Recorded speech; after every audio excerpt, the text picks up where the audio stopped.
Part 3. What the villagers are hiding. The river swallowed the last echo of the friends' screams, and silence rolled over Duskmere like a thick fog.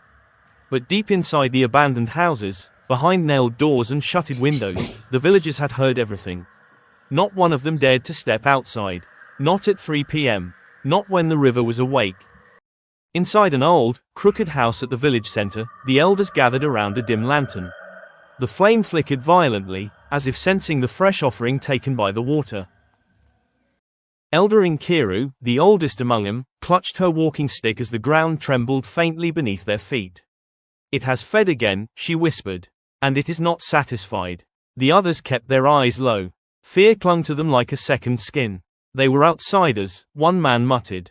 "The river always takes outsiders." "No," Elder Nkiru snapped.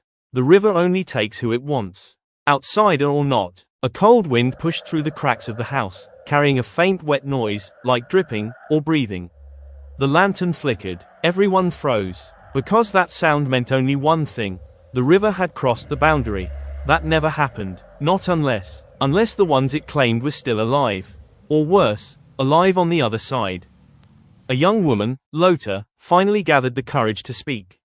"Elder, if the river has tasted the outsiders, then, does it mean the pact is weakening?" The room fell dead silent. No one wanted to say it. No one wanted to admit it. But Elder Nkiru lowered her head slowly. "It is weakening," she said. "Every year since the first offering, its hunger grows. The river is no longer protecting Duskmere. It is preparing to take it." Her voice trembled now. "And there is something else." Everyone looked up. Lota swallowed hard. "What else?" Elder Nkiru leaned close, her voice barely a whisper.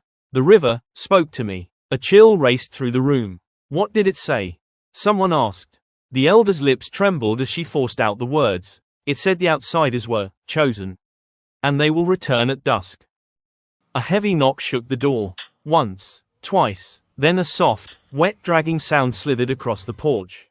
The villagers didn't move, didn't breathe, because every person in Duskmere knew the rule. The river does not knock. Unless it is no longer a river.